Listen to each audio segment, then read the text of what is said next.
So మీరు యాత్ర 2 తీస్తున్నారు. వర్మ గారు వ్యూహం, శపథం అనేదో మొదలుపెట్టారు. వర్మ గారిని టార్గెట్ చేస్తోంది తెలుగుదేశం పార్టీ. ఓపెన్గా Telugu Desam party general secretary Nara Lokesh గారు కేసులు వేస్తున్నారు, రకరకాల ఇబ్బందులు. ఎందుకు మీకు యాత్ర 2కి ఎటువంటి ఇబ్బందులు రావట్లేదు?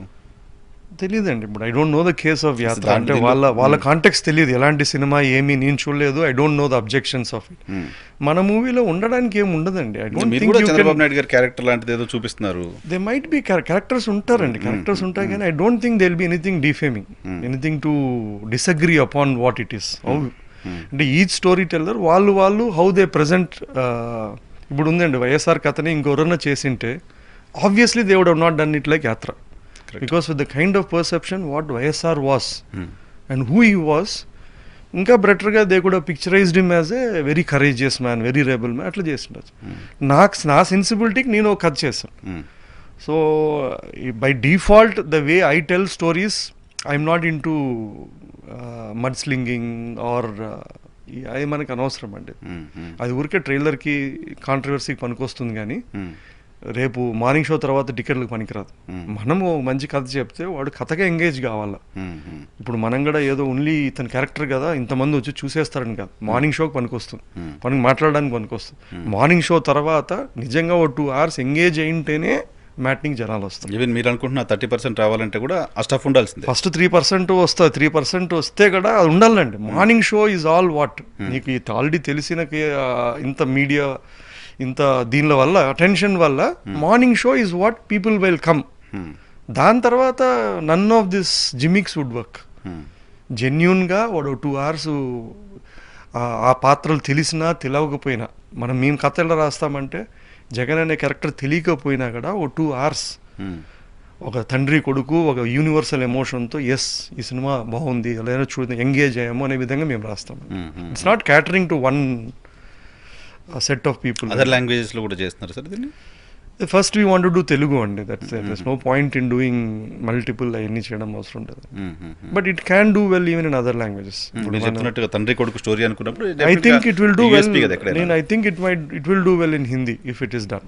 సేమ్ డబ్ చేసినా కూడా వాళ్ళు పాలిటిక్స్ ఫాలో అవుతారు, ఈ kind of universal story it might do well. Maybe post release will think. So మిగతా వాళ్ళు ఇప్పుడు ఈ కాంగ్రెస్ పార్టీ గురించి ఇంతకుముందు కాంగ్రెస్ పార్టీని విలన్గా చూపిస్తున్నారా అని నేను అడిగాను. పర్పస్ ఏంటంటే కాంగ్రెస్ పార్టీకి ఆంధ్రప్రదేశ్లో ప్రస్తుతం అధ్యక్షురాలుగా ఉంది వైఎస్ఆర్ కూతురు వైఎస్ షర్మిలారెడ్డి గారు. She may object the scenes కదా. ఏముంటుందండి, ఇప్పుడు మనకు ఒక లీగల్ ఫ్రేమ్వర్క్ ఉంది, ఒక గైడ్ లైన్స్ ఉన్నాయి, ఒక ఫ్రీడమ్ ఆఫ్ స్పీచ్ ఉంది మనకి. మనము ఆ పారామీటర్స్లో ఉన్నాము అనుకుంటే వీఆర్ ఎంటైటిల్ టు వన్. అంతే కదండి. That is what it is there. If అది అన్ని కరెక్ట్ ఉంది అంటేనే సెన్సార్ ఇస్తారు. That is the highest body in the country. అది ఉంది, ఆ సినిమా వస్తుంది, ఆడియన్స్ ఇది ఎస్ వీళ్ళు చెప్పిన దాంట్లో ఏదో ఉందిరా ఎంపతి చూస్తారు. అది అసలు లేదురా వీడు సోది చేత లేదంటే వాడు చూడడు. దానికి మించి అనవసరం ఒకరు అపోజ్ చేయాల్సినంత పంచాయతీ లేదు, ఒకరు తిట్టుకోవాల్సిన పంచాయతీ లేదు, ఏం లేదండి. I think it should be left. ఒక స్టోరీకి వదిలేస్తే అది బతుకుతుందో సస్తుందో అదంతా దాని ఫేట్ అది పోతుందండి. అనవసరము ఈ వాట్ ఎవర్ వల్ల హడావిడి ఎక్కువ, కానీ దానివల్ల ఏముండదండి. సో ఏమైనా దీనికి ఫంక్షన్స్ ఈవెంట్స్ ఏమైనా ఉన్నాయా ఇంకా ప్రీ రిలీజ్లు అవి? లేదండి. I think there'll be promotional event ఉంటుంది and will go for release చేస్తాం అంతే. సో ఆ రిలీజ్కి వైఎస్ఆర్ ఫ్యామిలీ నుంచి ఇన్విటేషన్స్ ఉంటాయి ఎవరికైనా? ఏం లేదండి. మన ఫస్ట్ సినిమాకి ఎవరికి చేయలేదు, సెకండ్ సినిమాకి చేయాల్సిన అవసరం లేదు. Movie it is for a larger audience what we have made the film. That is more important. That's more important. So invitation ఇవ్వాల్సి వస్తే వైఎస్ఆర్ కుటుంబ సభ్యులందరికీ ఇన్వైట్ చేస్తారా సినిమా చూడండి? ఇన్వైట్ చేయాల్సింది ఏం లేదండి. This nothing called invitation. ఇప్పుడు వాళ్ళు ఎవరైనా చూస్తారు అంటే మేము చూపించడానికి ఉన్నాం, రెడీగా ఉన్నాం, చూడొచ్చు, ఎవరైనా చూడొచ్చు. Or not, it is a film అండి. We should give it such a huge importance. నా ప్రకారం it should be treated as another film. ఇచ్చినా ఇకపోయినా న్యాచురల్ గా మీడియాలోకి వచ్చినప్పుడు ఆ ప్రొజెక్షన్ ఉంటుంది. అటువంటి అంతే అండి. They should see it. Correct, ఇవన్నీ కరెక్ట్, ఈ కరెక్ట్ కాదు. ప్రతి ఒక్కరికి ఇప్పుడు ట్రూత్ అనేది యూనివర్సల్ కాదండి. Truth has become every individual truths అయిపోయిందండి. అది కూడా టైం టు టైం మారుతూ పోతుంది ట్రూత్. ఈ రోజు మనం మాట్లాడిన ట్రూత్ రేపు ఇదే మనుషులు కూర్చొని ఇది ట్రూత్ కాదంటారు. సో అంత ఫ్లూయిడ్ దాంట్లో మనము we shouldn't go fiercely defend saying that నేను నమ్మిందే నిజము అని కూడా అనుకోడు. Put it forward, leave it to people to make their own opinions about it అండి అంతే. జనరల్గా ఇటువంటి మూవీస్ చేస్తున్న సందర్భంగా యాక్టర్స్ పైన రకరకాల ఇష్యూస్, రకరకాల ట్రోల్స్ వాట్ ఎవర్ ఇట్ వస్తుంటాయి. బట్ డైరెక్టర్స్ పైన ఇప్పుడు ఎక్కువ స్టార్ట్ అయిన ఇప్పుడు కుప్పలు వస్తాయండి. వాడు తిట్టేవాడు ఉంటాడు, పాపం వాడు కూడా ఎక్స్ప్రెస్ చేయాలి కదండి. వానికి ఒక యాంగర్ ఉంటుంది, వాడికి ఒక ద్వేషం ఉంటుంది. అది పర్సనల్ ఏం కాదు, బట్ అన్ఫార్చునేట్లీ ఏంటంటే ఇది ఒక కాంటెక్స్లో వీడు ఇదే పర్సన్ ఆనంద బ్రహ్మ పాపం టికెట్ కొని చూసింటాడు, మంచి సినిమా అంటే కామెంట్ పెట్టింటాడు. ఈ రోజు మనం యాత్ర తీసినప్పుడు వాడు తిడతాడు పాపం. అట్లని చెప్పి మనం విషుంట్ పాపం ఇట్స్ ఫైన్. ఇప్పుడు వీడు ఇతనెవరో ఉంటాడు, will be it's human to be human, part of human to be flawed, part of human to have hatred ఇది అండి. దానికి మనం రియాక్ట్ అయితే అప్పుడు దానికి ప్రాబ్లం. ఇప్పుడు మనం రియాక్ట్ కలదు అనుకోండి. ఇప్పుడు అడవిలో పోతున్నప్పుడు కొమ్మ మన మీద పడింది, కొమ్మ మీద కోప్పడితే ఏమన్నా లాభం అండి? కొమ్మని దందే నాకే నొప్పి అంటారు. అట్లా చూడాలా, వదిలేయాలి అంతే. లెట్ ఇట్ బి దేర్ పాపం, అట్లీస్ట్ దట్స్ ఫైన్. సోషల్ మీడియాలో ఎంత వల్గర్ ట్రోల్స్ అవుతూ ఉంటాయంటే, పర్టికులర్గా పొలిటీషియన్స్ పైన, సినిమాలు, సెలబ్రిటీస్ పైన. నేను రాజశేఖర్ రెడ్డి కొడుకుని అని మీరు జగన్మోహన్ రెడ్డి గారి క్యారెక్టర్ తోటి ఒక డైలాగ్ చెప్పిస్తే దానిపైన ఎంత నెగిటివ్ ట్రోల్ అయిందో చూసారా? ఉంటుందండి పాపము.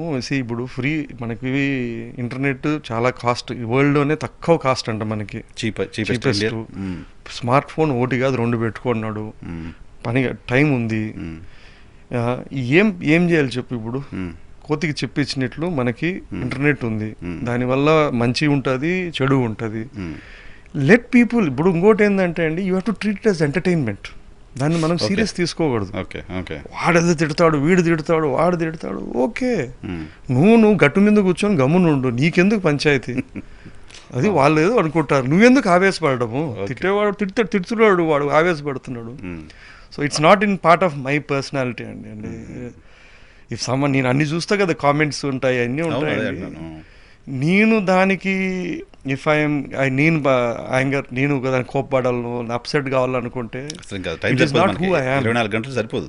వాడెవడో ఒపీనియన్ మీద నేనెవడు అనేది డిటర్మైన్ కాదండి. నేనెవడో నాకు తెలుసు. నాకు వాడెవడో నాకు సర్టిఫికేట్ అనక్కర్లే. నేను వాడు మంచోడు అని సర్టిఫికేట్ ఇవ్వనక్కర్లే, వెధవా అని ఎక్కర్లే, ఆ రెండూ కాదు. సో అదేదో నాకు తెలుసు. అటువంటప్పుడు I'm least bothered about what I'm been certified or told about అండి. నేను విన్నాను, నేను ఉన్నాను అనే ఒక డైలాగ్ లాస్ట్ టైం ఎలక్షన్స్లో. సరే, మీకు ఆ సినిమా ఎన్ని డబ్బులు తెచ్చిందో తెలియదు కానీ వైఎస్ఆర్ కాంగ్రెస్ పార్టీకి మాత్రం చాలా ఓట్లు తెచ్చిపెట్టింది ఆ డైలాగ్. మీరు రాసిందేనా అది? నేను రాసిందే అండి. ఇక్కడ ఈ సినిమా కూడా మీరే రాశారు? నేను I right all my dialogues అండి. మీరే రాశారు? అది secret to the dialogue is, మనకు తెలుగు చాలా తక్కువ తెలుసు కాబట్టి ఆ తక్కువ పదాల్లో రాసిన డైలాగ్ అది. బాగా తెలిసింటే మనం ఇంకా పెద్ద పదాలు వాడేవాళ్ళము. But that is there and చాలా పాపులర్ అయిపోయింది. లాస్ట్ టైం ఎక్కడ విన్నా ఎలక్షన్ టైంలో అదే కనిపించింది, ఓ మానియా క్రియేట్ చేసింది అది డైలాగ్. సో ఈసారి కూడా అటువంటి డైలాగ్స్ ఉంటాయా? డైలాగ్స్ ఉంటాయండి. ఇట్స్ పొలిటికల్ డ్రామా కాబట్టి, and my strength is dialogues రాయడం నా స్ట్రెంగ్త్ కాబట్టి, obviously it will have it's thing అండి.